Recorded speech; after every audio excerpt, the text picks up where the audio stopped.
Hello and welcome back to both the Across the Pod and Fins Nation UK podcast. That's right, for the second year in a row, we are doing a dual episode linking my main podcast, Across the Pod, and my Dolphins podcast, Fins Nation UK, into doing a 2024 Dolphins season preview. I am, as ever, your host, Andy Davis. With me, first of all, I've got full 10 yards is Sam Moores, Dolphin fan, of course, came on for last year's Dolphins season preview. Sam, how are you? I'm good, mate. It's been a very, very busy week, but I managed to squeeze this in, and it's good because I love talking about the Dolphins, so I can't complain. Fair enough. It's good to have you back on. We had you on, I believe, the last two season previews you've been on as well. And, of course, you did come on earlier in the off-season for our ranking quarterback episode, which we've done, again, the last 3 years as well. So if you haven't already listening home, do check it out. As well with me today. There's some controversial opinions in there as well. So I mean, there's a quarterback I've ranked bottom the last 2 years, which causes a stir. My Aaron Rodgers selection caused a lot of stir on socials. I had a few people were messaging me saying, "You got Aaron Rodgers' agenda. Why the hell are you putting Rodgers so low?" And there were some people who equally, were happy to see Burrow go above Josh Allen and Lamar Jackson. So yeah, very mixed reviews, but that's kind of what you want. You want a podcast that's going to engage people, get people talking. So hopefully that did the business. You didn't have Tua number one then, Andy, No, I think I also used 12th, 11th from memory. I put him in, so it wasn't too bad. Wasn't like 20th, 25th or something like that. No, yeah, last 2 years, Andy's put Tua higher than me, and I'm like the biggest Tua fan, so I've been really surprised by that. Really, wow, that is some good going because he's not the I think you're coming around a little bit, but not the greatest. No, I'm still not. But, we'll see this season. And you, if you haven't heard, you'd have heard his voice just then. With me today, also making his Across the Pod debut, my Fins Nation UK co-host, Mark Bradley. Mark, how are you? I'm very good, Andy. Thank you. Very good. I'm glad to thank you for having me on. Looking forward to kind of expanding from our Fins Nation, and good to meet Sam as well. And looking forward to a good discussion. Absolutely. And we're going to start off by, of course, for those of you who've heard you on Fins Nation, will know exactly why you're a Dolphins fan. But for those of you who are listening on the Across the Pod platform, will have never come across your work before potentially. So, Mark, what made you a Dolphins fan? So I guess my age primarily makes me a Dolphins fan. I was brought up in the era of the wonderful Dan Marino. And he was kind of one of my sporting idols growing up. It was, I think I mentioned on some of the others, it was the time, obviously, it was the Dolphins and the Niners and the Raiders were kind of the only real teams that anybody followed over here. And all my friends were either Niners or Raiders fans. I like the uniforms. I like Dan Marino. Probably because of Ace Ventura, maybe, I don't know. But I kind of got into them from that, and so it's kind of been a sort of a lifelong fandom of them since then. Obviously, not really seen a great deal of success. I don't think anybody can accuse any post early 1970s person of being a glory hunter, being a Dolphins fan, but it's been quite the ride, and obviously looking forward to kind of seeing the next couple of years progression from the team. But yeah, that's kind of the reason why. So Dan the man was the one that did it for me. Yeah, I mean, both. I think all of us are a part of Fins Nation UK, and I know whenever I go to these meetups, I reckon I could say all but, I think literally all but me, because most people there I meet to these meetups, the group we've got there, we've met in Liverpool, Dublin, Miami, and everyone there is of a similar age to you, Mark. They're all, I'd say be careful here, Andy. I know where you're going. Yeah, no, I have to tread carefully because it's a sensitive topic, but yeah. Dan Marino's basically, he's recruited Fins Nation UK. He really has. People may still have gone down the route of going Dolphins because, like myself, a much younger fan, it was based on a family holiday. And I know Martin, who's one of the main guys of Finns Nation UK, he got a T-shirt brought to him when he was a kid. And I know some fans had, the majority of fans I've met at Finns Nation UK meetups, they're all because of Dan Marino. And he's got a lot to answer for this podcast being created. So yeah, huge thank you to Dan. Now, before we actually get into any of the sort of off-season topics or ins and outs, the draft, news came out today of Tua's comments about former head coach Brian Flores. I want to get your guys' thoughts on this. I'm going to quickly get up the exact quotes he took from I think it was a podcast. I think it's on YouTube, but yeah, it was a Dan Le Batard show. Okay, so he's really come out and basically gone full gung ho on his thoughts on Brian Flores. He's gone, if you woke up every morning and I told you that you suck at what you did, that you don't belong doing what you do, that you shouldn't be here, that this guy should be here, that you haven't earned this right, and have someone else come in and tell you, dude, you are the best fit for this, you're accurate, you're the best, whatever, you are this, you are that. How would that make you feel? Listen to one or the other. You see what I'm saying? So, yeah, that is quite telling comments. I mean, we all knew pretty much from the get-go that maybe Flores and Tua's relationship was a bit strained, and all the reports came out about him wanting Jordan Love, and looks like these rumors are true. I mean, Jordan Love has proved to be, albeit a very short time, a very good quarterback, but Tua has, he does struggle a lot on the floors, but the way he's improved under McDaniel just goes to show again what the power is of having a coach that likes you and gets you and wants you to play for them. And yeah, just I found shocking, really surprising comments. I'm not shocked because he sort of has alluded to it before, but Sam, your take on these comments from Tua?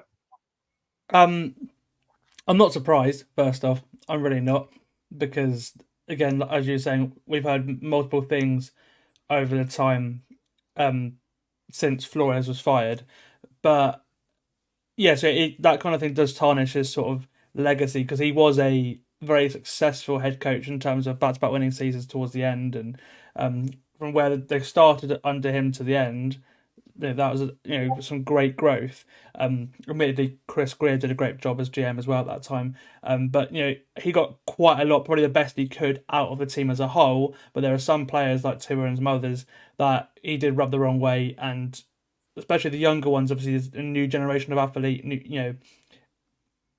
It doesn't the tough love, but I wouldn't even call it tough love, because that's just downright cruel. The tough love doesn't work for some people. If it was me, for example, again, I'm similar age to Tua, a bit younger than him. If that was me in that situation, I'd feel terrible, and it wouldn't motivate me at all. If anything, it made me want to quit. So yeah, I'm not surprised. Flores was a very good, certainly defensive coach. Overall, the team was good, but I think the team are in a better place now than they were before. Yeah, and I think that, I'm fully aware that, Flores never had Tyreek Hill when he was there, but the offense was pretty terrible. I'm not going to lie. He had multiple coordinators. The defense was always great. It was always the highlight of our team, but, we still had Waddle there. We still had Mike Gesicki there. And yeah, the offense still was pretty bad. Now, I've been his biggest stan, Brian Flores, even after he got fired. And I don't think I can really be that anymore after seeing what I did today, because, I'm fully aware that, Belichick didn't get on with Brady, and I'm aware that other managers such as, football, like Alex Ferguson, Mourinho, weren't at times very nice people. And I think you have to be a little bit nasty to be a head coach or manager, but to tell a guy he sucks or that kind of stuff, it's more than just being hard on a player. It feels like it's almost, he didn't get his guy. Greer went for Tua over Jordan Love. He couldn't get over that, and therefore he's just all around just targeted Tua, and therefore made it sort of his mission to make his life hell, basically. So I'm definitely off the Brian Flores sort of train now, and I definitely can see why now. I can see now why he was fired despite a winning season. But yeah, Mark, your take on the comments from Tua. Yeah, I think it's always disappointing to hear these sorts of things come out. As I'm sure, like you guys, I've been around sports teams, and kind of I've managed, albeit soccer rather than NFL teams, and I've managed teams with like the work lads and stuff like that, and there's always a way to deal with the different personalities that you've got, and you have to kind of look at that and go, okay, well, this guy is perfectly happy with me calling him out and that sort of stuff, but this guy isn't, or this guy, if I tell him he's not as good as somebody else, I know that he's going to play even harder, but it doesn't work for everybody. And I think even more like nowadays, you talk about kind of like Ferguson and Mourinho and people like that, and there's probably a reason why those managers really aren't around on the soccer scene as much nowadays, because players are a different kettle of fish nowadays. They're not the same, and I think like I say, we all kind of understood that there was probably not a great relationship there between them. But I think the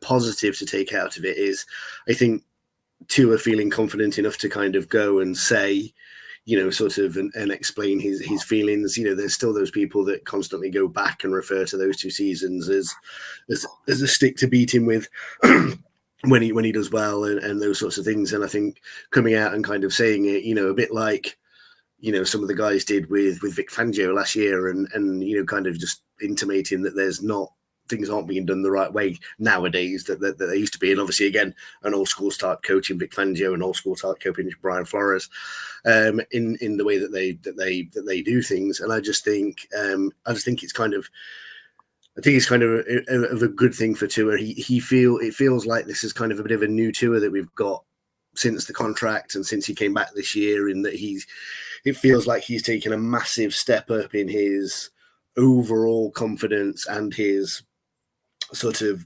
bravado, if you like, in terms of leading the team. I know we spoke about his show me the money comment last week, and things like that. And the interviews that he had, I don't know if you saw the training camp interviews with Kay Adams over the last week, when they interviewed him, and he was kind of saying that Mike McDaniel's the coach. Of course he is, but this is his team, and it's the players' team. They're the ones that need to step up and take the responsibility.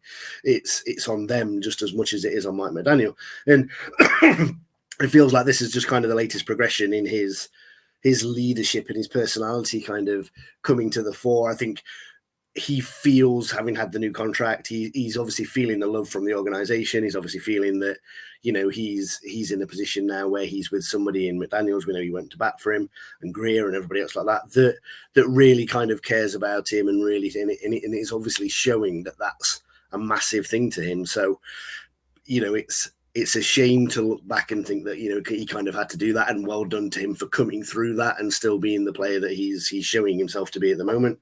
But, hopefully that bodes even better for another step up from him this year, when, he's letting go of all of those things from his past and hopefully moving on from them all. Yeah, and that's really a nice way to segue into one of the questions I wanted to ask before we go into ins and outs. Really talk about Tua there, and I want to skip forward to that question about Tua. I wanted to ask you both because, we talk about obstacles he had to overcome.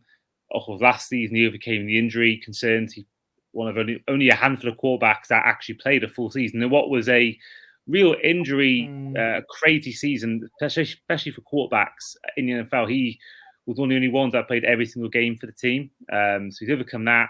But the one thing he hasn't overcome yet is the ability to win big games. This has been a theme throughout his NFL career, whether it's games away to Buffalo or where the Titans won in last few weeks, and he's his rookie year or his second year. You had of course, the end of that last 2 seasons where, the team was at one point the 1 seed in 2023, ends up on the last day losing to the Bills against the Dolphins, of course against the Dolphins, at Hard Rock Stadium. Now that is something he has to overcome, and he's obviously once again going to have the Bills. He's going to have a lot of teams to play this year that are going to have winning records, and that's been a theme that he can't beat teams with winning records or winning cold weather or Sal, what do you think he has to do to overcome this narrative that has been set on him pretty much since the moment he set on a NFL field?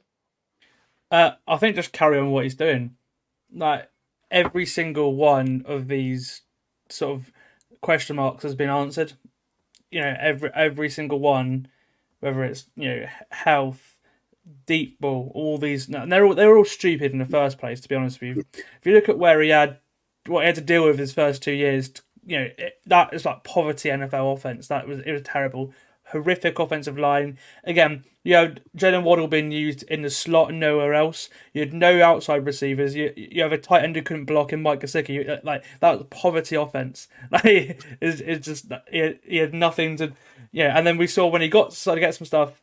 I think very, very few quarterbacks would succeed in the situation that Tua had. Very, very few. Like we're talking probably Joe Burrow, and that's it. And Mahomes as well, but we've only seen Mahomes in a great situation, so you don't know.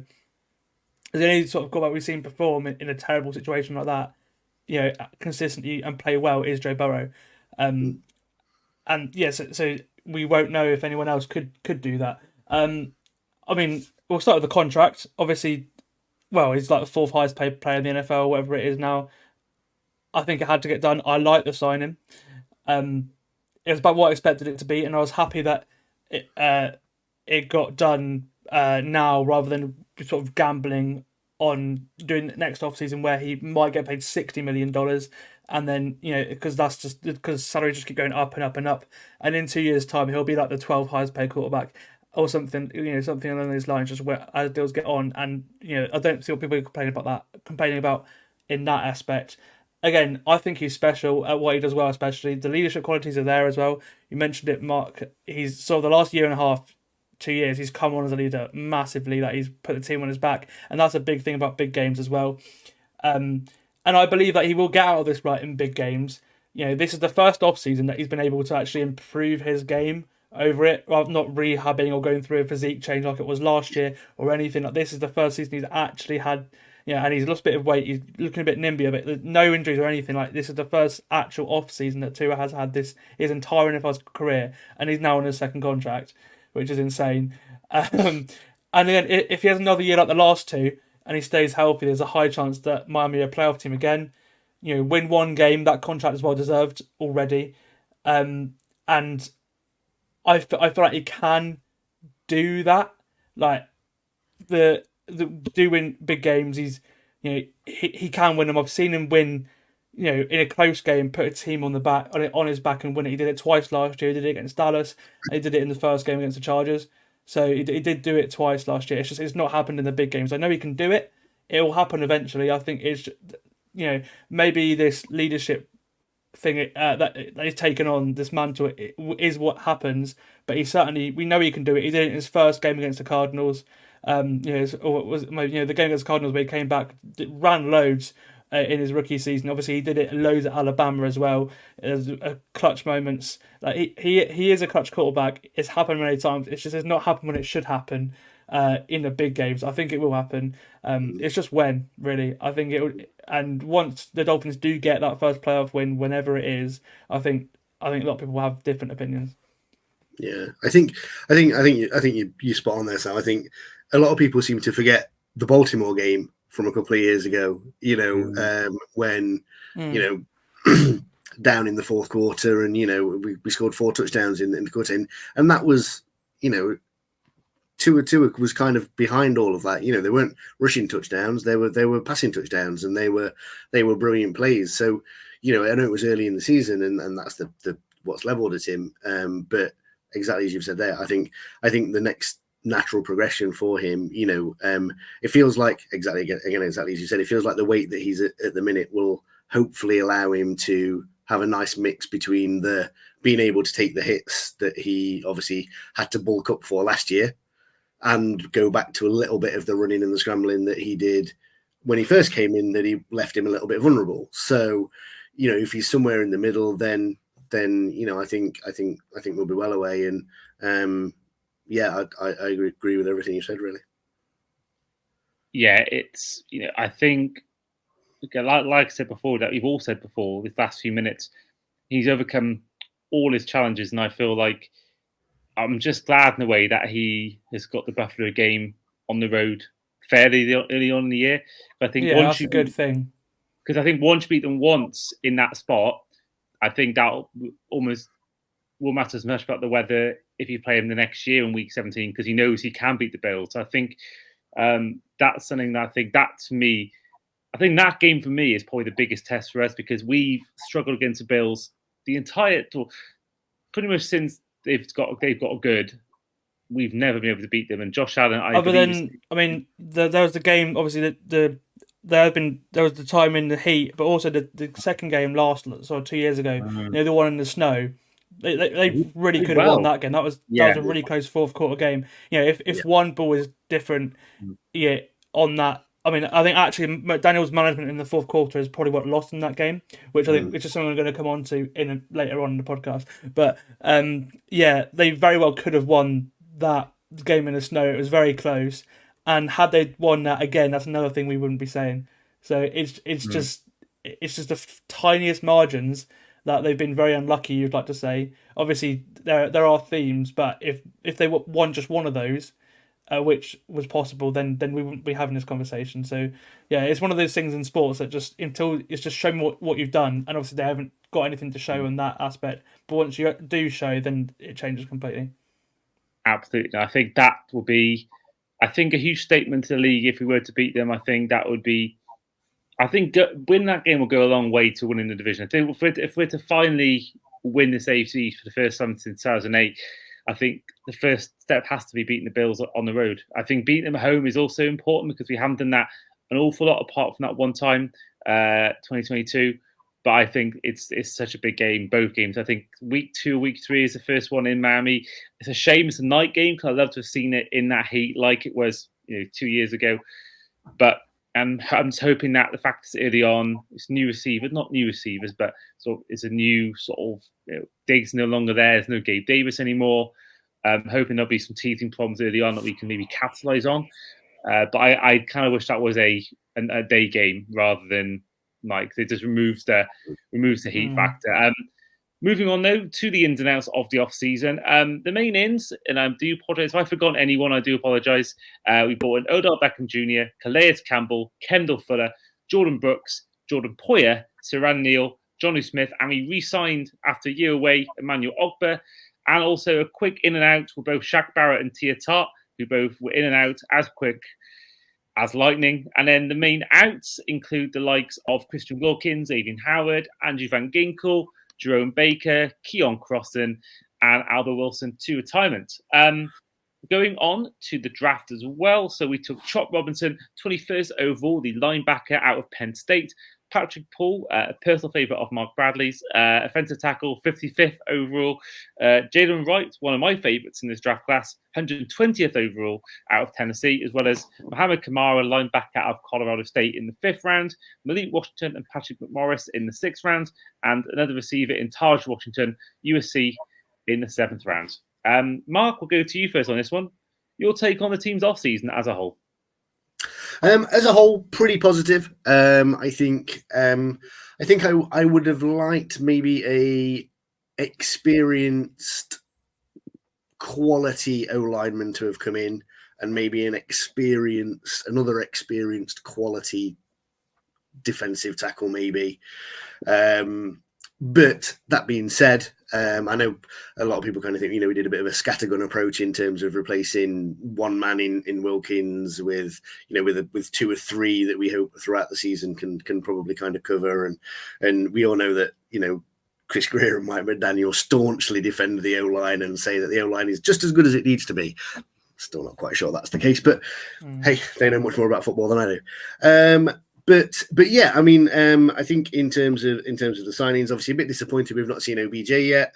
I think we were all kind of very hyped about us, certainly hyped about getting a sort of a proven quality WR3. But that being said, flashes in training and in the preseason games from the likes of Malik Washington, River Craycraft obviously stepping up as well, returning. Obviously had a really good game. Eric Ezekanma had a decent game on Saturday as well. So they have got a lot of bodies in the wide receiver room, and it's just one of them making that step up to be the kind of the dominant one in the wide receiver room. I think I was really pleased with the draft. I think all of the draftees have looked good in preseason. They've looked good in the games. Yes, obviously Patrick Paul, as everybody knows, I'm a big fan of Patrick Paul. Thought he played again really well again on Saturday. The man is huge. Although I was very impressed with the size and agility of Calais Campbell. When I kind of, I mean, obviously I've seen him for years playing, but you'd never quite pay as much attention, I don't think, as when they're on your team and that. And, the man's a mountain. So, I think that size, and again, I know we'll come on to kind of the defensive coordinator side of things later, but that size and that strength and that experience, I think, can only do as good. And of course, I still have to shout out the tragic loss of Mr. Van Ginkel, because he was one of my favourite players. So I'm a bit devastated that he's gone, and so much so that I'm even playing one of my Madden leagues as the Vikings, just so I could play with Mr. Van Ginkel. Nice. And typically he's absolutely brilliant. Like when I'm in training, I just can't do anything with anybody because he's brilliant. And it's just like, why haven't we got him? Why didn't we sign him? Why didn't we keep him? Why? But we didn't, and we can't moan anymore. But yeah. So overall, I'm pretty pleased. I think we did what we could do, and yeah, I think looking forward to seeing them in proper action in a couple of weeks and seeing how they progress. But I certainly have a positive outlook and good hope for the future with the draftees, definitely. Do you know what? I'll say that down that we didn't keep Van Ginkel because, I don't believe he's probably would have been worth too much money to sign. I mean, I expected Wilkins to go because I knew he probably wanted a lot of money and he's fairly big star for the team at the time. And Xavier Howard was sort of on his sort of way out, sort of performance-wise. But Van Ginkel, I didn't think we could. I don't know what his deal was for the Vikings, but I can't imagine he was asking for too much because at the end of the day, this is a guy that has overcome quite a lot himself. Talk about Tua overcome adversity. I mean, Van Ginkel, if I'm right in saying this, last summer he was released and then re-signed by the team, and was never really a starter. And we had the injuries to Phillips and Chubb, so he comes in and plays really well, and I thought that second half of the season he was fantastic, and I thought he'd done more than enough to earn the right to stay. But obviously, you don't know what goes on behind closed doors, and obviously Albert Wilson, a guy I liked at Miami, a guy I loved his high five touchdown celebration he did when he's running to the end zone. I had a little soft spot for him, I must say, and I think obviously someone like Jerome Baker as well, who's been a long time servant of the team, now with the Seahawks. I mean, this is the guy again that pretty much since the time I became from a casual Dolphins fan to a diehard Dolphins fan, he was one of the guys out there, and he was never a elite player in his position, but he was very serviceable and he always did a job. And I found that, again, he obviously did decline a little bit towards the end, again, like Xavier Howard, but I like you, Mark, I was really impressed with Calais Campbell, his performance recently. And, like you mentioned before, in Fins Nation UK, I mean, the leadership he'll bring to the team, the experience he's got on and off the field. Whilst I don't expect him to get the numbers he used to, but I think I expect him to, same thing with likes of Jordan Poyer, Kendall Fuller, just experience. And that's what I was hoping as well with Shaq Barrett before his swift retirement. But you can understand why. But, for me, I like the fact we've got, and obviously OBJ as well. We've got leaders, and that's one thing I love, that we got guys out now that when it comes to that final stretch of the season where we have struggled in recent years, we've now got these guys that are gonna hopefully steer the team onto greater heights and actually get the job done, rather than someone like Howard who just constantly wants to talk about himself. Ogba as well. Finally, I liked him a lot. I didn't like him when we got rid of him, but I love the fact that he's back now. So that is something that pleased me a lot. But Sam, your take on the off season? So I'll start with the beginning. By the way, actually, so Van Ginkel is on 2 years, 20 million. So the Dolphins wouldn't have been able to afford him anyway. It's on quite a big contract for the Vikings. And so 10 million a year for a guy who's essentially a third pass rusher is a lot. the reason why they got rid of Emmanuel Ogba is because he was on a similar amount of money as the same thing, and they couldn't afford him. In the first place, you're not going to pay 3 pass rushers 10 million a year. And I get you could do more, like you could cover and stuff, but that kind of like outside linebacker is really rare in the NFL nowadays. There's not very many of them. It's either you're a middle linebacker, you're an off-ball linebacker, or you're a defensive end pass rusher that just simply rushes the passer. The likes of Micah Parsons and Carl Van Noy, for example, and Van Ginkel, they're very rare because there's not they're 2 separate positions. And yeah, it's more viable to have 2 separate guys in that. So yeah, I'm not too butthurt about that, but I can understand why, because he made a lot of plays for the Dolphins, a lot. We'll start with obviously the two big losses, Christian Wilkins and Robert Hunt. Shame to lose both of them. Obviously they're both among the best at their position, but the Dolphins have a lot of players that are among the best in their position. Obviously, you can't afford to pay every single one of them. That's just the way it works. Otherwise, the sport wouldn't be fair. And you'd have super teams like you do in the Premier League, for example. As you were saying, Mark, on that defensive line, you're going to get a lot of guys you can rotate in and out. The Ravens, obviously, which is where the DC is coming from, they've done that for ages. And Cedar played in that defense as well. I've really liked him for years, and I think he's going to flourish in the scheme. The line doesn't worry me, especially with the addition of Calais Campbell, and you've got loads of Deshaun Hand. You've got loads of players who can come in, and that's just how that's always been done for that defense. It doesn't worry me. Not renewing Robert Hunt, on the other hand, that does pay me, especially them not taking a chance on Connor Williams at centre as well after his serious injury last year, because he signed a much reduced contract with the Seahawks recently. Because you're losing a all-pro level player at centre, and you're losing a guard who's just had a massive contract because he's earned it from the Panthers, and you're replacing him with, Liam Eichenberg. It was Aaron Brewer, but he's not playing anymore, and Jack Driscoll, 2 guys who just haven't played to that level at all. So that really does worry me. Because all I hear, all I see, or I read about this training camp is about the offensive line, and that is concerning, to be honest with you. That is really concerning. And since Aaron Brewer got hurt at centre, it's been a real issue.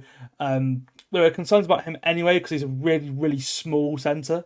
Now, it might be ideal for Tua, a smaller quarterback, but he is really small. So it would have been fascinating to see how he fit into this offense, because a lot of them are bigger guys. That would have been similar. And also Isaiah Wynn's not been ready either. He's not part of this sort of camp. So there's 3 interior positions. He'd be nailed on to start left guard, but that's all 3 interior positions that are sort of being there's concern over, you could say.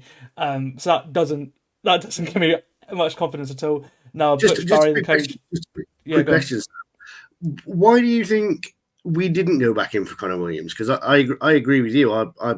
I thought we'd have been all over that to go back in for him. I mean, unless the only thing I can think was that they know something we don't about his injury and weren't prepared to take the risk. But that's the only reason I can possibly think of, given one, how good he was last year. I mean, I think he was PFF ranked 3rd in the entire league when he got injured.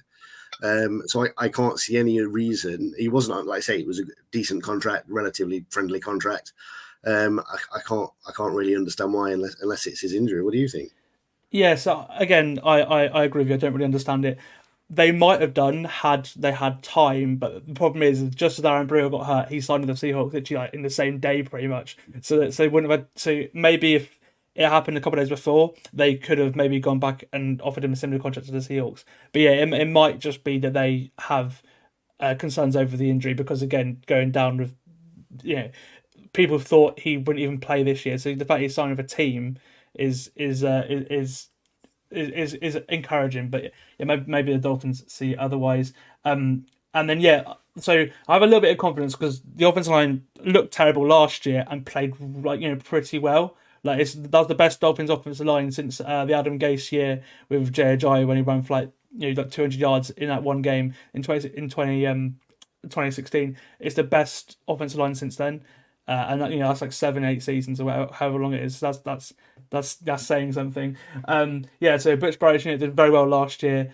turned Austin Jackson into from a turnstile into a player that under second contract. Like that it's if it was weird going into the season and not worrying about Austin Jackson at right tackle. I'm not worried about left tackle either because obviously, Teron Armstead's great. He's going to get hurt eventually. That's what happens. He gets hurt every season. He plays about 14 games a season. But I know that Kendall Lamb can play a high level there because he did when Armstead was injured last year. And then if Jackson's hurt, then Lamb can play right tackle because he did that last year as well. And then if both Lamb and Armstead are hurt, then you've got Patrick Paul, who's again, from everything that you read, he's looking really good, and obviously in the preseason you can see that too. So the tackle position does not worry me whatsoever. The guard and centre position on the other hand really does, it really does. And then just going for everyone else, of course, they've definitely upgraded a tight end and linebacker, which is good. You've got a real battle for the roster spots at both those positions as well, because you've got 4 or 5 guys who could start for a lot of teams, or at least sort of be like a good backup for a lot of teams. So there's a good depth there. Tanner Connor did look very good in the first preseason game before he got hurt. You got Julian Hill, who's sort of been under the radar the last 2 years. Obviously, Johnny Smith decided that's if he can play, if he's healthy, that would be a very good signing. I wish McDonald would use a tight end more, because with Darren Smith last year he didn't, and obviously in the first year of Gesicki he didn't either. So we'll see what happens there. And linebacker again, you've got so many guys now. Jerome Becker was okay, but at the start he was a bit shaky. But now you've got loads of players who can play linebacker. And that's probably one of the deepest rooms in the team. Everything I'm reading about Anthony Walker and Jordan Brooks and obviously David Long played well before, and then you've got Channing Tindall, who's looked okay in the preseason as well, which he's finally coming along. So you've got a very good unit there. And the pass rush is the last thing. Obviously, we talked about it with Van Ginkel. I'm a lot less concerned than I thought I would be. Ben, we might be without Phillips and Chubb at the start of the season, because obviously it was a shame to see Shaq Barrett retire, who was going to be the guy to start. But Quinton Bell has had an outstanding training camp, and you're going to hear a lot of stories about him. He was starting on the depth chart for a reason. He's by the sounds of things, he's been amazing. And when he does get on the roster, because he's going to be on the roster to start with because of the 2 injuries and everything, you're going to hear the story again that he used to be a receiver and now he's a converted defensive end, and now he's been bouncing around teams, and now he's really took his opportunity like that, and he's going to get probably a start in the NFL. And obviously bringing Ogba back on a much, much reduced contract to what he was on beforehand is a very good deal as well, because he's a guy who can play on the outside. He can also play inside as well. So he's one of those guys who can rotate for Wilkins. So I like that. And I'm not worried about that at all, because Phillips, his rehab's going very well by the sounds of things. Chubb will be a little bit more time. But yeah, the only thing that worries me really is the offensive line. And the thing that I like a lot, as you mentioned, Andy, I love that how many veteran depth pieces have been added. Not just whether it's Jordan Poyer, Calais Campbell, Odell Beckham, Marcus May. I've not even mentioned him. He was a very good safety for both the Jets and the Saints. That's a very good addition. And we'll talk about the defense later on. But I really like what the defensive additions, I think. So overall, we'll see how the offensive line pans out. But the things I was worried about at the start, I'm a little bit less concerned about now. I will just go back to your point about Robert Hunt, because the Panthers paid him $100 million. Now, Hunt was nowhere near the cause of problems last year. He was a good lineman, but I'm not sure I would have paid him that much money. If that's what he was wanting, there's no way I would pay him $100 million, because there were times last year, the amount of times he got caught up for holding was quite a lot, and there were a lot of games where he did that, and the big spots as well, he would do that. So for me, I think if he wanted maybe even 50 mil, 40 mil, I'd pay it in a heartbeat, because I'd much rather him on my line than someone like Liam Eichenberg, for example. There's a considerable drop. Yeah, exactly. And I think that I know you like the Jalen Wright pick, but that pick for me should have been a guard, because now we're looking at, or someone who can play centre, because now we're looking and there's no depth, there's nothing. You didn't need another running back, because you can find them anywhere. You can find impact players anywhere. It's like it's the least viable position for a reason. You know, an offensive lineman at that spot would have made sense. No, right, mate, and also Wright's not going to play very much straight away anyway, because you've got Raheem Mostert, because you've got Achan, you've got Jeff Wilson, you've got so. I mean, Mostert and Achan, I don't think they're going to lose carries. So I think Wright is for the future, obviously, but the Dolphins are in right now. Oh, win now, right now, and a guard there would have been, plug and play guard starter would have been the best pick, I thought, at the time. I absolutely agree, and I do feel like I'm big on Wright, but I know exactly where you come from, and if I'm honest, I think with even Graham Barton in the first round, I think he could be the guy we could have taken because he can play multiple. Yeah, obviously Chop as well. That's what I was going to say. I mean, with Chop, I've got to mention his name, but yeah, with Chop Robinson, I have no worries about pass rush whatsoever. Yeah, I think we said, I think at the time, me and Andy, when we spoke about the draft, we both had guards or centers as our highest picks, really. And I think I think that's. Yeah, I think it could come back to bite them. I think perhaps they didn't. I think perhaps the ones they wanted, if it was, I mean, they obviously wanted the cover on the edge positions, but I do wonder if if they may have gone a different road, if we hadn't perhaps have had the injuries to Phillips and Chubb, or if absolutely they would have done, yeah, or if they would have, or if they might have looked at it a little bit differently, sort of in the later rounds, if some of the other kind of the top ones like Powers Jackson, as people like that hadn't already gone. So I think it perhaps ended up being a bit of a storm of things where they thought, oh well, we need to get an edge, so we'll get an edge. And then I think, well, hopefully hoping that the centers and guards we want stay. They didn't, and then I think they perhaps then thought, well, and like I say, I genuinely don't think, from everything that the guys say, and I don't think it's just kind of sort of pulling the wool over people's eyes. I for some reason, I genuinely don't think Greer and McDaniel see what everybody seems to see, because everybody has the same concerns, and like you said, everybody says the same things, but I don't really see that. They just don't seem to think that, and I guess that's their prerogative. Last year they were right because they did play very well, but you've lost talent. Is will the coaching methods, will the scheme, which obviously really helped the guys develop last year, will it help these new players?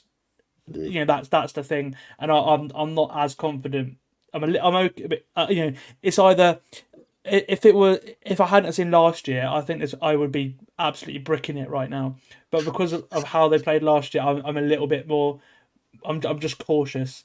But that's just the one thing, because I think everywhere else in this roster, they've had 4 straight winning seasons for a reason. It's because they've been very, very good. Greer and Brandon Shaw and everyone, they've been very, very good at building a roster. Yeah, I do feel as well, like, if Fatanu hadn't gone to Steelers just before our pick, I do feel like that may be where we would have gone, but maybe the guy they wanted wasn't there. They take him. And going back to Robert Hunt as well, I just feel like, 50 mil, I think you take the risk and overpay, but I just felt like if he was wanting that much money, there's absolutely no way we pay that.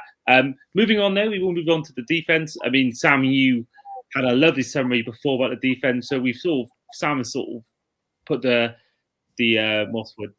cards on the table about what the defense offers. But Anthony Weaver comes in, he was there with the Ravens the last few years, and what a defense that was. And I think, again, this is preseason, but from what I've seen, again, from Chop Robinson, who I found was very impressive, Channing Tindall, who was really a forgotten man at one point, and he has come in and looked really good in preseason. And whilst I know it isn't everything, but there's definitely some positive signs, in preseason from the new look defense. And obviously, we all know Vic Fangio is meant to be there, and he obviously left us and all that. But I wouldn't say his defense was that impressive when you think about it. The year he was with the Dolphins. So obviously, the start of the season, they lost a few games because the Eagles game, for example, defense that one on Sunday Night Football, the defense should have played way better than they did. And that may have been a close game. The Dolphins might have even won that game had the defense been what it was at the end of the season. Because the Fangio defense took time, and then it was really, really good. and then obviously Chubb and Phillips got hurt, and then you had people signing off for the Chiefs game. You had people signing on like the Thursday and starting on a Sunday, like and it was like the Dolphins defense last year was like this, then it was like that, and then it boom straight down again the final week of the season. Yeah, it was like I do feel again that defense was getting so hot, like you're saying. And then it just takes that injury to Phillips, and the injury to Chubb was the worst one for me because he didn't need to play. He shouldn't have been in the game. No, the game was done. I remember Neil Reynolds was talking about it all the time on the coverage, and we were so confused. Why wasn't he just resting the players against the Ravens when you were all those points down at half time? At that point, just drop them, because it would take the miracle of all miracles to win that game. And this is a team that lost to come back a year before. They're not going to do it twice in 2 years. So for me, that was so silly, really, and so it just showed McDaniel's inexperience in the big moments. Because I think you look at more experienced coaches like Harbaugh or Shanahan or Tomlin, they would have done this. They would have taken players off at half time without doubt.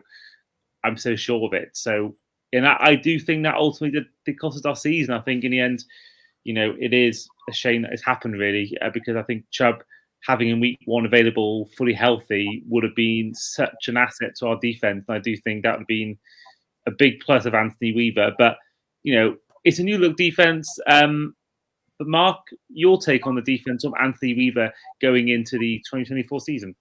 Yeah, I am. He's an impressive guy. Like the way he talks, the way he kind of carries himself. He's a lot more animated. He's on the sidelines, which I always like. I know that there's pros and cons of being up in the box or being on the sideline and stuff like that. But he's a sideline guy, which I like. It feels like he's got a little bit of those tough love elements that we were talking about earlier, but probably in the right amounts that are acceptable nowadays and aren't going to make everybody kind of run for the hills or slash the tires or anything else like that. I think he looks like he's really bringing the team together as well, in terms of kind of around the basketball games that they have and making everyone out for dinner together and socialize and that camaraderie and everything else like that. And again, it goes to what we're talking about with Tua and the leadership and the team, and it's the players' team and it's their team, and that sense of responsibility coursing through the entire roster. And I've been really impressed with him, and I think he's going to bring.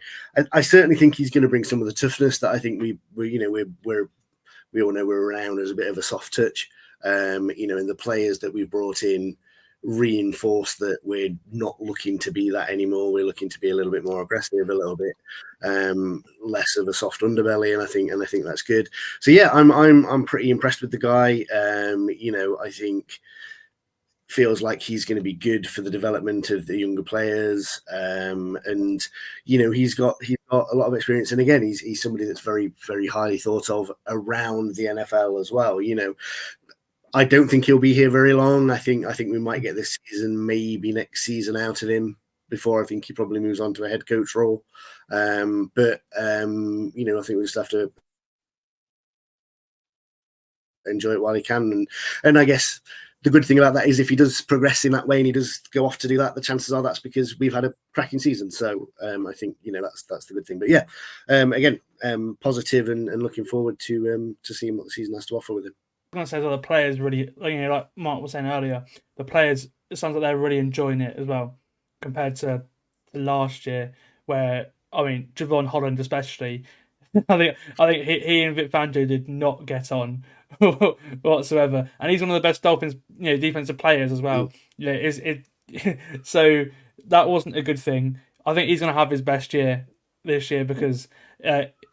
So Weaver's defense, he's played two different, but he's played two sort of different in his two sort of, obviously he wasn't, so it was in Houston, he was a DC in Houston, and they played a very simple, a lot of single high safety sometimes, simple 4-3 defense, And then obviously he was part of the Ravens staff with Mo Macdonald last year, where they were like 3 safeties sometimes, rotating defensive linemen, just getting the best out of the players. And I think this defense is going to be very player specific. So it's going to be getting the best out of Holland, the best out of Jalen Ramsey. And you're going to see a lot of 3 safety sets, which is why they've got Javon Holland, Jordan Poyer, and Marcus May, because those are 3 great players to have on the field at one time. You've also got players like Nick Needham who can play there, Elijah Campbell. So you've got loads of players who can play in multiple positions on defense. Kader Kohu as well, and obviously Javon Holland played in the slot as well, so you might see him in the slot. You might see Jalen Ramsey in the slot as well. So you're going to get a very multiple defense, just very player specific, and I think that's going to suit the likes of Javon and Jalen Ramsey. And I'm quietly confident about the defensive output this season. It may be the same, if not better. I'm hopeful. Yeah, I totally agree. And I think that it's we forget how good players we have on the defense. If everyone's healthy, if you've got Javon Holland, Jalen Ramsey, Bradley Chubb, Zach Sealer, who's I think really underrated. You think about Jaden Phillips, and it's some good players in that defense. And I think that the one thing we've been missing really has been everyone being healthy together, because when Bradley Chubb and Phillips were healthy, Ramsey wasn't healthy. When Ramsey comes back, not long after he comes back, we see Phillips go down. We see then Chubb go down. And then, so we've really missed that time where they've all been healthy together. And the same thing goes really for, we really didn't really see on the offense, most or A-Chain play too many games together. So it was either one or the other injured. So yeah, I think we said before in previous episodes, injuries are the big thing, and if we can sort out injuries, we have a good team. But we haven't been able to really, in the last couple of years, keep players healthy. So, yeah, hopefully that changes going into this season. But we will head to our final segment, which is going to be our win-loss tie section. So for those of you who haven't listened to this podcast before, each family comes on with their team's record by going through each game and answering with a win-loss tie record. Now, Sam, you came on last year. Me and you did a joint team prediction. Dolphins went 11-6 in 2023. Do you by chance remember what our prediction was last year? I might guess that it's 11-6 again, but I can't remember. It was bang on. We were bang on the money last year. We got 11-6. So hopefully we can keep on the trend this year. Oh, absolutely. The schedule's really weird as well this year. Like it's a lot different to what the Dolphins schedules of recent years have been. I mean, you got the end is very tough, but you're playing teams you wouldn't normally play at the end of the season. So there's no Buffalo right at the end of the season, and the Jets games are going to be the interesting one. The 2 Jets games, the Browns one. And then we'll see what happens in the Niners game. But the start of the season is very favourable for the Dolphins. The end of the season, we'll see what happens, because that is the one thing that worries me. Because yes, you're not playing Buffalo at the end of the season, but you've got a stretch of games from like week 12, 13 onwards that are incredibly tough, back to back to back. And you have to win the home ones of those at least, I think, to win the division. Yeah, and it starts week 1. Now we are gonna alternate between the 3 of us. So Sam will start off with week 1, and then we'll go Mark, then me, then Sam, then Mark, then me. We'll do it that way. But Sam, start us off week 1 at home to the Jacksonville Jaguars. So the Dolphins at home in September. There's the reason why they win those games 99% of the time. The Jaguars, obviously, they'd be used to the heat as well. But the Dolphins, they're very, very good at home. It's very rare they lose a home game. And the Jags don't fill me with confidence. There's a lot of new pieces on the offense, and also the way they looked at the end of last year as well. They didn't fill me with confidence at all. And the offensive line, if you can disrupt Trevor Lawrence, then which a lot of teams did last year, then this offense isn't as functional as it has been. I mean, yes, he's big. He can sustain the hits, but once he gets hurt, then it's another question. So yeah, I'm not very confident on the Jags. I think the Dolphins will win that game because it's at home. If it was away, I think it would be very, very, very close. But yeah, the home advantage there, you can't deny that. Fair enough. Then week 2, Mark, we're at home to the Buffalo Bills. Win, loss, or tie? It's got to be a win. It's got to be a win. I mean, not saying it will be, but it's got to be. It needs this. We need that. We need to put that marker down. I agree. I think we'll beat the Jags, move on to Buffalo, at home, Thursday night football, and it feels like that's the tone setter, that game. That's gonna be the one. That's the one where Tua can come out, national spotlight. We can come out, we can beat the Bills. We can say to everybody, Vegas, sportsbooks, NFL Network, pretty much everybody's written the Dolphins off this year in terms of challenging and everything else like that. From what I've seen, some of them barely think we'll scrape 10 wins this year, but I think they're going to be well up for that. I think we've heard all the stuff about McDaniel having his 24 everywhere, 24 years since we won the playoff games and everything else like that.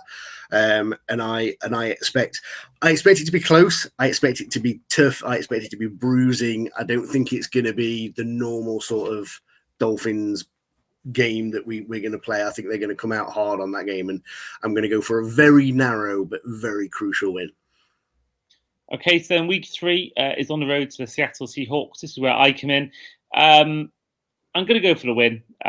This isn't the Seahawks of old. This isn't the Seahawks of the Richard Sherman, Cam Chancellor sort of defense era, Legion of Boom. I do think that whilst they're not going to be a bad team, they're not going to be a great team. And I think, of course they've got, weapons like DK Metcalf, and Tyler Lockett can still produce on his day, and they've got a young receiver and Smith and Jigba, and I think there's players there, but I just don't think there's enough there to beat a Dolphins team early on in the season, who notoriously in recent years have been done really well in recent years in the start of the season.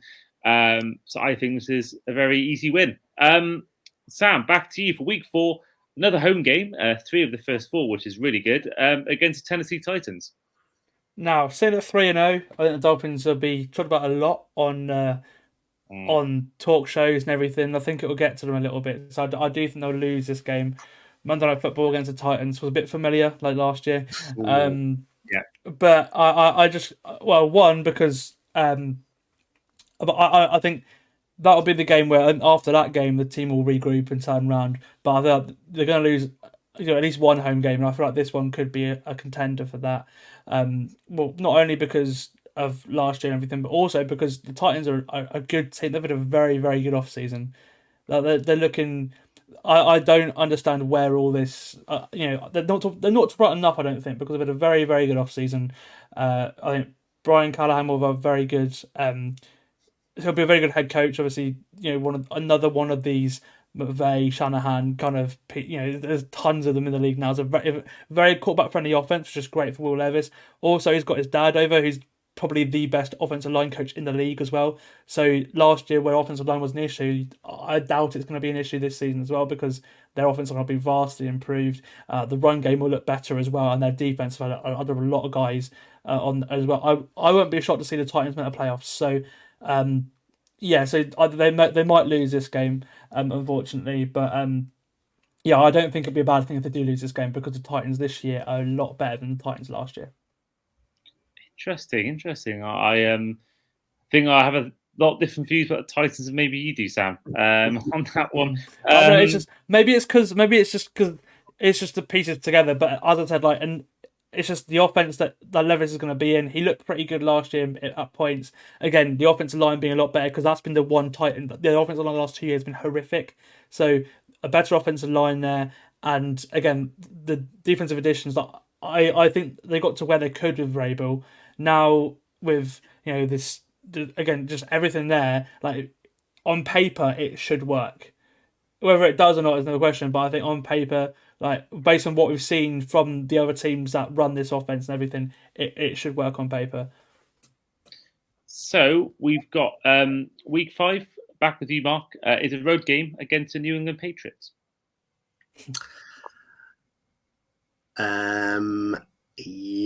I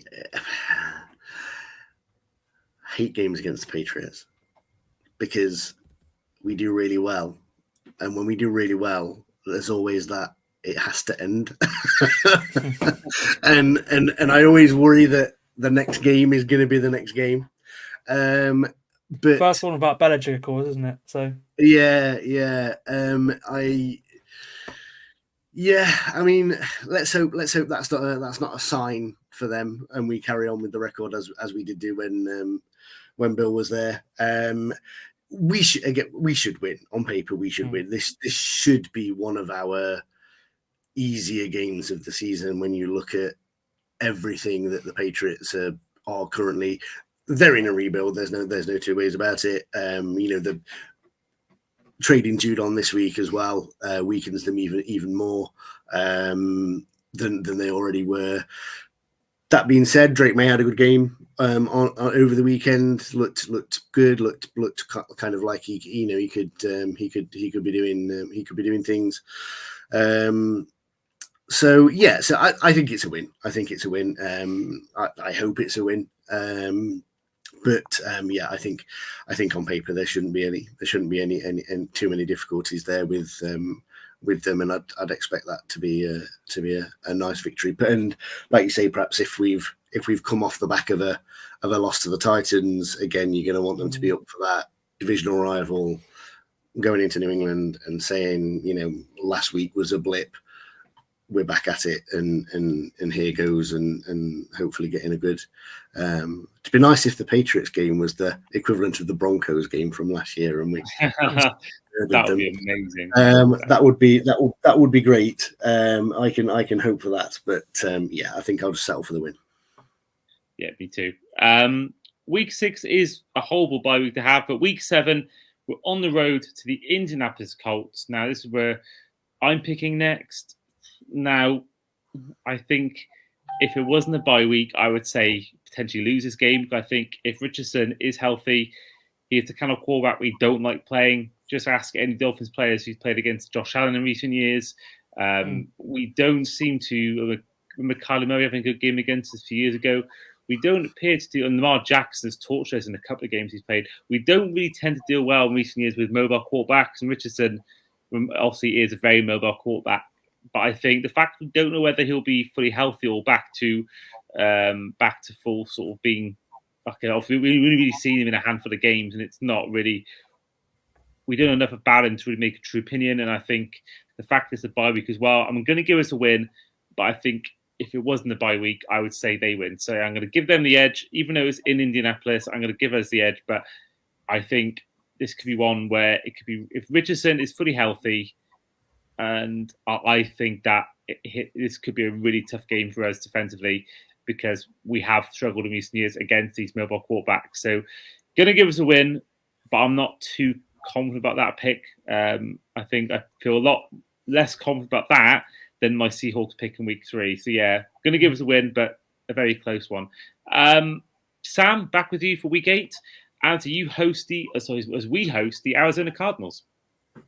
Yeah, I think the Dolphins should win this one. I think they will win this one. But it'll be a lot closer than some people expect because the Cardinals are better than they were last year. Only a little bit better. They didn't add that many players. I thought they'd go a bit more aggressive in year 2 of the new sort of regime. But they played very hard on the Jonathan Gannon last year. They looked really good. They beat some teams that quite rightly they shouldn't have done. And I think they'll make it a tough game, but again, it's in Miami. It's a home game. I think they'll get through this, but I think this Cardinals game will be a lot closer than people think because just because of one of the defense that Jonathan Gannon runs, and also because of how well they looked with similar to like the Dolphins did in 2019 with Flores. That's sort of where the Cardinals were. Towards the end of the season, they played some really good football for a team that isn't very talented at all. Now they've added some players of better offensive line, weapon. Kyler Murray's healthy as well, so Kyler Murray, Marvin Harrison, and then adding to their defense and Darius Robinson as well. This college team should be better, but the Dolphins should just win this game. Well, I hope that's the case. I'll be at this game. So for those who are listening from the Finish Nation UK podcast, hopefully some of you are going to be out there, especially those who live in the States. So do come say hello if you are out there. I know Wayne Collard, who is the main guy behind Finish Nation UK, who creates a graphic for this podcast. I'm going to be going with him as well as obviously Kay and my girlfriend Jess, and looking forward to going to the game. And I'm hoping this time I'll finally see us win at home. I said before in this podcast, I've been to 5 games in person, not yet see us win a game live. So I think if I can't see us beat the Cardinals, then maybe I'll ban myself from all future games. But hopefully it's the one like the Bills game. If we can beat them, that turns this drought around. Hopefully, I'll then be able to go to a few more games and see us win more. But I'll be a bit worried if we do lose this game. But moving on though to week 9 is the big one for me. I think this is the biggest game of the whole calendar this season. Marcus, you again for the Bills, this time on the road in week 9.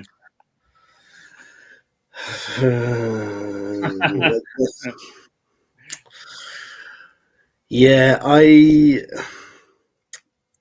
I'm a bit torn with this one. As much as I'd like to think that we're going to carry on the run, I think inevitably we're going to lose some games. We're not going to go undefeated as much as we'd like to. It's a hard game. It's a winter game. It's all the things that we hate, and I would love to say that it's all going to come right and everything else like that. But I do think we might come a cropper in this one, unfortunately, and it's going to be, sadly, very sadly, because you know how much I hate the Bills. I think sadly it might be a loss, this one. Like I say, it's just them. Them at home. They're an even more difficult proposition. All I hope from this game, my hope for it is a close game, a good game from Tua, a good game from the offense, and we give them a game. I think if we go in there and we give them a good game, it's a close game, within a field goal or a touchdown or whatever, and we've at least shown that we can go in, compete with the Bills at home. I would settle for that, but I do think it will be a loss. But hopefully we can at least sort of keep it close and take it right to the wire, because again, I think that's an important thing in Tua's progression as well, that he shows that he can at least mix it with them and not kind of fade into the background. So yeah, a loss, but hopefully a close, hard fought, still mildly encouraging one. I agree totally there. I do worry about this game, but I think if you start 6-1, I think you take a loss there. I mean, to go 6-2 after week 9 would still be a great start, and I don't think there'll be many teams at that point with a better record in the whole NFL, let alone the AFC. So yeah, hopefully that is the case. Week 10 though is back with me as we go from one end of the scale to the other. Weather-wise, we go from Buffalo to LA to take on the Rams. This one's tough. I think we're in warm weather. There's no Aaron Donald anymore. I like Jared Verse as well. Like it's not just warm weather. It's and also you're probably going to get more Dolphins fans than Rams fans there as well. Good point. Yeah, good point. The way it goes so far. Yeah. I think I'm going to give us a win. So I think the fact that it's warm weather, there's no Aaron Donald. I like Verse a lot. I think Verse might be Defensive Rookie of the Year, or at least a contender for it. But I just feel like the fact Donald's not there. But it is McVay. You know what? I'm going to do a full 180. I'm going to say a loss, because this time of year we tend to start. Actually, maybe not week 10. Actually, I'm doing a real tossing and turning for this game. It's a Monday night game as well. I don't know if that comes into play at all, but it is a Monday night game. I'm gonna give us a win. What the hell? Why not? That was tough. God, that was really tough. That could need to go one or two ways. I think, the Rams are a very good team in there, very well coached. McVay is an excellent coach, and I think he could draw up some schemes. But we did beat them, albeit years ago. We did beat them last time we played Sean McVay. So yeah, I'll give us a win. Week 11 is back with you, Sam, as we host the Las Vegas Raiders. So with the state of the Raiders roster, the Dolphins should win this easily, because it's one of the worst in the league. So I've been completely honest with you. I think they will win it. It may be closer than you think, because the Raiders are coming off a bye, and Antonio Pierce, he coached his team very well last year. Went after earning himself the head coach role permanently. So they're coming off a bye, so they will be ready to play this game. But I think Dolphins, quality wise, especially after after the Buffalo game, would have just won the Rams game in this case, and then they'll be looking to get back on a roll again. So I think Dolphins should win this game. Despite the Raiders coming off a bye. Christian Wilkins return though. Yeah, I know. Yeah, that's well against the interior offensive line. That is a concern. But Tua's going to need his tin hat on that day. Yeah. We'll see what happens. But I think the Dolphins, the rest of the Raiders roster is terrible. So the Dolphins should win this one because they win like 90% of the position matchups. Receiver versus except whatever. So the Dolphins should win this game, but it may be closer because the Raiders come for bye and the Wilkins factor as well. So week 12, back with you, Mark, and once again you've got the Raiders, you've got the Patriots, this time at home. Yeah, easy victory. No, I mean it's now. If we lose this game, I'm come back to you on that one. Yeah, no, I mean again, flip it up. Again, it should be a win. Same as the Raiders. Matching up, we are, we should wipe the floor with them, especially at home. And I really hope that we do. But again, historically, it's that even more than the game at their place, the game at home feels a bit like a banana skin. It's you would expect by this point they're going to be massively adrift at the bottom of the AFC East. And I do think with the Jets, I think they're going to be stronger this year. So I think there's going to be, I would imagine at that point that all three of us, the Bills, Jets, and the Dolphins are going to be probably amongst three of the best records in the NFL, I think, at that point. So you'd expect that the Patriots are going to be some way adrift. So it does feel like a banana skin game. It does feel like it could be one of those where, we go into it expecting to win, thinking that we've got it in the bag and it can bite us. But I am going to say that Coach McD is not going to let that happen, and we're going to win. I love it. Week 13 is Thanksgiving game as we take a road trip to the Green Bay Packers. This is back with me. Prime time Thanksgiving as well. There's like everyone's watching this game, which is a spot for the Dolphins. Prime time Thanksgiving. Every person in America is watching this game. Literally every person, isn't it? It's literally everybody in the entire nation. No pressure to them. No pressure. I've wanted this game for so long. I've wanted to see it on Thanksgiving for as long as I can remember. It's been a while. I believe 2011 was the last time we did it. But I'm going to give us a loss. I do think that it's a cold weather thing. I think the Packers for me are a really, really good team. Again, until he says anything, until he proves me otherwise, Tua can't win these games in these kind of conditions against the good teams, and this team in general can't. So I'm going to get the Packers a win. I think they're a good team. We are due a loss. We are 9-2 before this after 12 weeks. So I think that loss is going to be now. I just feel like, a Lambeau as well, which is a notoriously hard place to go to. I'm going to give the Packers the win. Now, week 14 is the first of our two games against the Jets. Sam, this one's at home, 8th of December, win, loss or tie. These Jets games are so hard to call because obviously we've not seen the Jets of Rodgers yet, so we don't know how they're going to look whatsoever. But I'm giving the Dolphins a win for this game because from everything I see with the Jets, the Dolphins are a way better coach than the Jets are.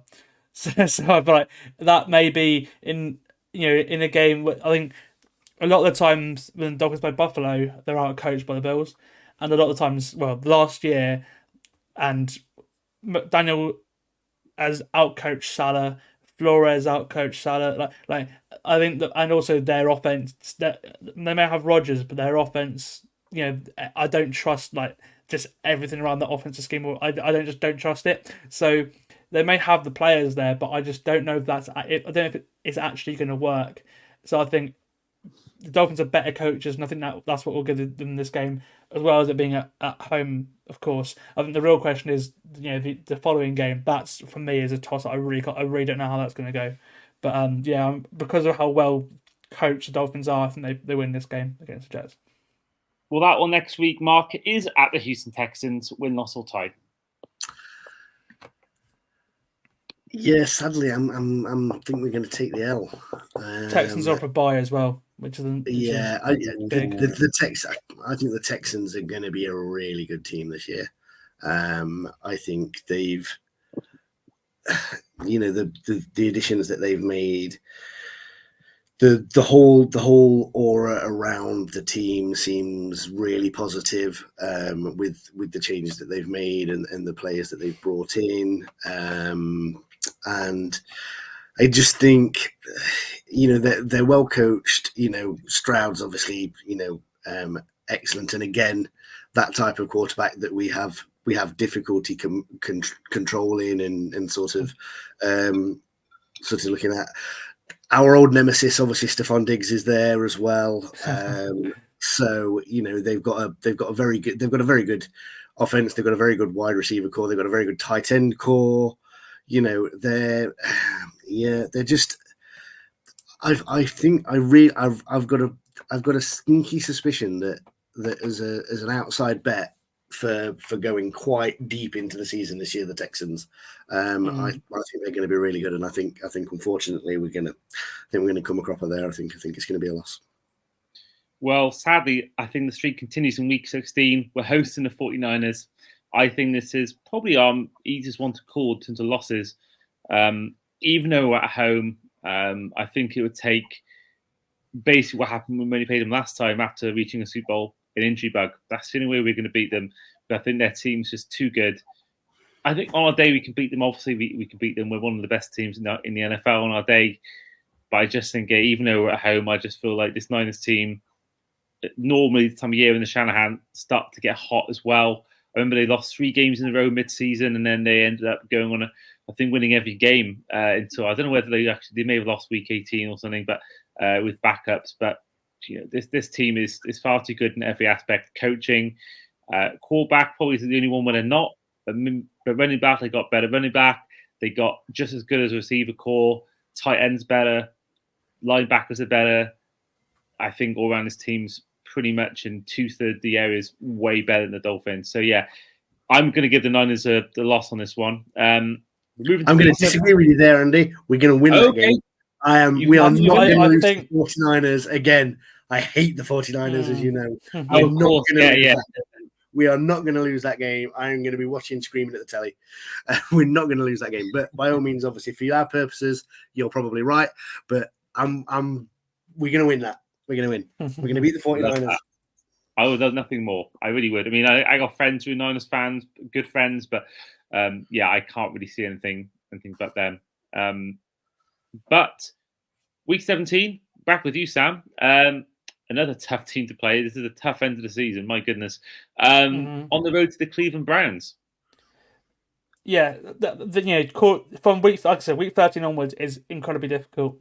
Now, the Dolphins have to win 2 of those games, and if they win 2 of those games, they should be okay because of how easy the rest of the season is to get into the playoffs, maybe even win the division. Especially, it may come down to the Week 18 game against the Jets. You never know. But I think the two games that are the most crucial of the season actually aren't division games. I think that, especially the Jets games. I think it's the Niners game and then this Browns game, because if the Dolphins win both of them, then they're in a very good position, and a very, very good position. Again, I think the way it works out, I think they'll win 1 and lose 1. I think, as Mark said, I think they'll lose to the Niners, but I think they'll win this game on Sunday Night Football away to the Browns. It'll be close. The Browns are, even with quarterback deficiency and everything, because Watson's not been good since he came back at all. And obviously last year with whoever they are playing, whether it was Flacco or they found a way to win a lot of the time. I think they had one of the best records against playoff teams and not winning teams last year. So this is a very, very tough test for the Dolphins. But I just have a feeling that this is the one.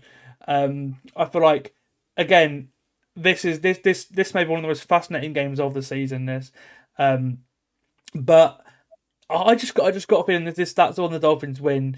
And then hopefully, I'd like to think it doesn't matter what happens in the Jets game in Week 18. That's where the Dolphins want to be. They want to have, whatever it is, playoff berth division secured by Week 18, because the amount of Week 18 heartbreaks that we've had as Dolphins fans, I don't want to see that again. So yeah, I think it will be a win here, away in Cleveland on Sunday Night Football, and that will be the one that puts the Dolphins in a position to do whatever they want to do in the postseason. To quote Kevin Keegan, I would love it if we beat them. Finally, Mark, you got the Week 18 game, which is always an asterisk, always is, because you don't know who's made the playoffs, could rest players. And I must stress as well that late on in the season, they do tend to change games dates-wise. So the Browns game may easily stay at 8:20 p.m. Eastern or 1 in the morning. But at the same time, depending on if the Browns are rubbish or we're rubbish, that'll get moved, I'm sure. No doubt I have a feeling it will stay just because of, I think both teams will have winning records, or at least for most of the season. Maybe. So if they only normally flex out bad games, I'd be shocked if this is a bad game. Yeah, I mean, it could be a game where they put it on because both teams are battling for the number one seed or battling to win, one team to win the division. But yeah, hopefully it's on TV because I love seeing it on prime time. But at the same time, I wouldn't mind it being a bit earlier because it is a 1 a.m. game in the UK. Yeah. Mark, back with you for the final game prediction-wise. On the road to the Jets. Yeah, it's a tough one. It's a tough one. Well, we 11-5. Yes, 11-5 going into Week 18. So that obviously gets you into the playoff, whether it's still battling for the 1 seed, battling for the AFC East division. We don't know what, or could be a case where we've got 3rd seed locked up and we've got no 4th seed to worry about, 2nd seed or anything like that. So yeah, so I had that I thought we'd finish 12-5 this year. So if we're going on that, it should be a win. I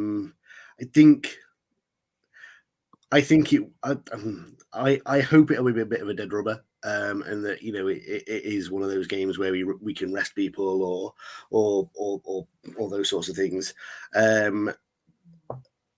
But yeah, I thought 12-5 this year, so I'm going to go with a win. I'm going to stick my neck out and say, let's go with a win. I do think.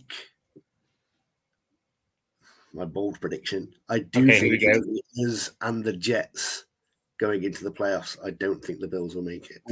I've honestly, I think that's the thing, because the picking the Bills going Week 9 is difficult because they've lost a lot of starters, or the defense isn't the same. Obviously, their receiver core is probably one of the worst in the NFL now. So it'll be interesting to see how Josh Allen can cope without Stephon Diggs, without Gabe Davis. Like. I like Curtis Samuel, but I don't think he's a wide receiver 1 in this league, if I'm being completely honest with you. I think he's a great receiver 2. It'll be Kincaid. It'll be like a Kelsey Gronk. Yeah. But do you know what I mean? Like, as in, no, I agree totally. Yeah, it's a lot of guys that I really like. Like, I like Matt Collins. I like, there's a lot of guys that I actually really like in that receiver room. But there's loads of, I love Curtis Samuel. I think Shakir's good, but it'll be interesting to see, like the Chiefs last year, it'll be interesting to see who gets the targets there, because you get a lot of sort of receiver 2, receiver 3 people, and then, will it be Kincaid, Dawson Knox, we'll see what happens. But, the Bills, there's a lot of unknowns of the Bills, and that does sort of, as a Dolphins fan, sort of excites me a little bit. Yeah, definitely.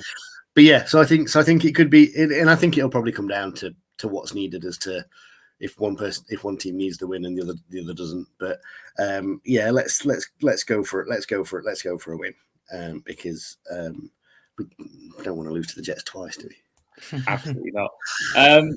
So that'd be unbearable. I've got a friend who's a Jets fan, and it will be unbearable. I've been able to lord it over him for years, but so I don't want that tide turning at all. No, me neither. Before we do go, we'll get a quick response from you guys. 12-5 record. We get into the playoffs. how far do we advance in the postseason? Sam, for you. Well, 12 and 5 probably gives you a home playoff game. So I say to the divisional round, and then we'll see what happens there. But I just want to see a playoff win. So I'm wishful thinking. But at 12 and 5, you should have a home playoff game. So that and then the dream scenario for the Dolphins then is you want a home playoff game, and if you're playing away, you want to be playing in Houston. So then you play in a dome, and then or you want the dream scenario would potentially be sort of maybe obviously number 1 seed would be great, but if you're number 2 seed, you want the Houston to be number 1 seed, and then you want to win, and then play Houston in the championship game, and then anything could happen. Wow, that'd be amazing. In warm weather as well. There's not too cold in Houston, so that could be. It's exactly what you want. If the Dolphins' path through the playoffs is through Houston, then I'll be really encouraged. Even though they're really good, I think that'd be a fascinating game. Yep. I think it could be box office. I do think as well. I think divisional round. I don't think it'll be via a bye. I do think it'll be via either the 2nd or 3rd seed or the 5th seed. But I do think we'll finally break that long 24-year playoff win drought. I just don't think we're as good as the Chiefs. If they're healthy, the Bengals, and I think we're level on par with the Bills. I think the Bills, Dolphins, Jets are very similar, I think, in terms of talent, overall, pound for pound. And then, Mark, for you, your prediction for how far the team will go in the postseason with that record?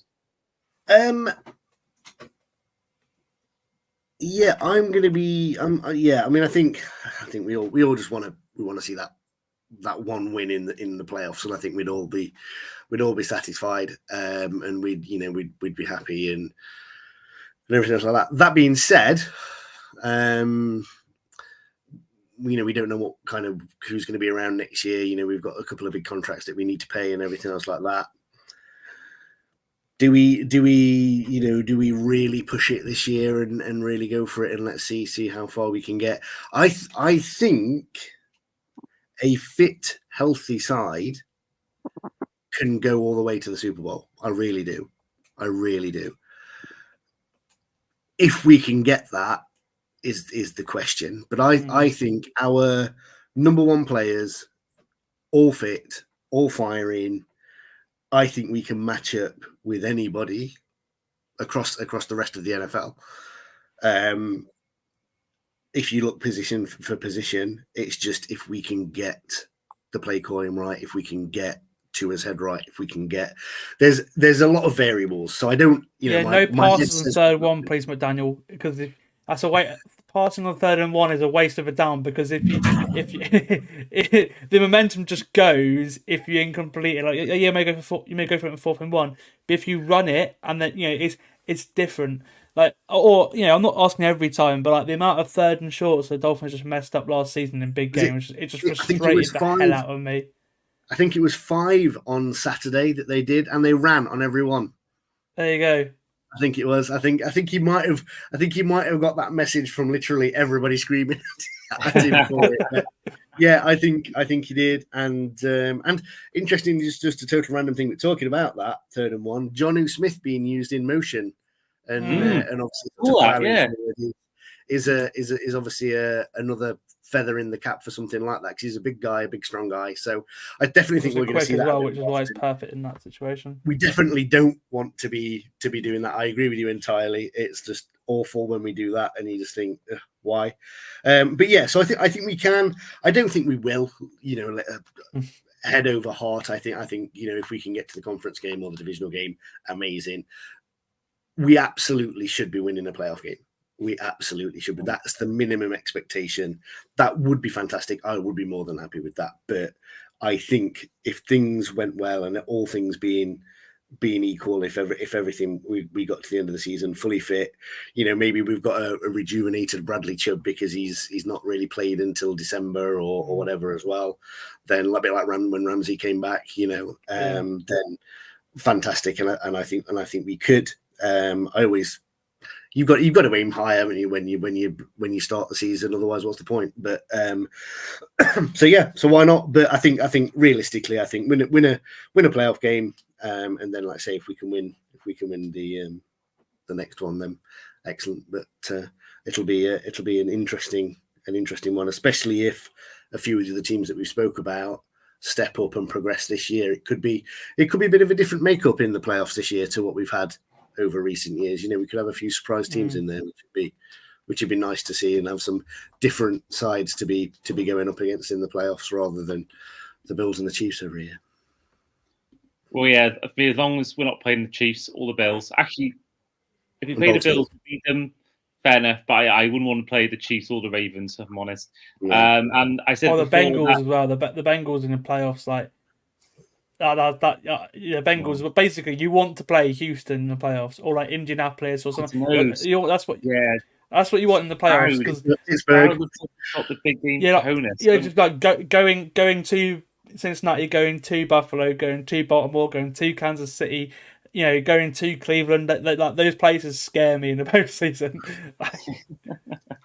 Yeah, I think, if I'm honest, at that point, unless you play someone from the AFC South who sneaked in, I think they're all going to be hard games, especially in this conference. NFC wise, you play NFC South winners, you're laughing, but otherwise, I think the AFC, it's so tough. I think whoever you play, especially if you're on the road, it's going to be hard. And I do think that it will be a challenge. And I said before as well, if you do win a playoff game, I am buying the jersey of whoever makes a winning play, provided they don't mess it up the following week and cost us the game. That is my plan. That's why 2 years ago, I almost bought exactly the jersey after that Bills game. But that's still the plan. I planned it 2 years ago. Still hasn't happened yet. I will do it. That's my plan, because I've never seen us win a playoff game. Stormed up with an end zone interception, running it back for a pick six, Andy. That's what you want. I want that. I want to do jersey so bad. That would be amazing. But that is actually the best way to end the podcast, if we're mentioning Storm Duck. This has been both the Across the Pod and Fins Nation UK Miami Dolphins 2024 season preview. So once again, huge thanks to both Mark Bradley and Sam for coming on today. You're welcome, Andy. Thank you for having me on, mate.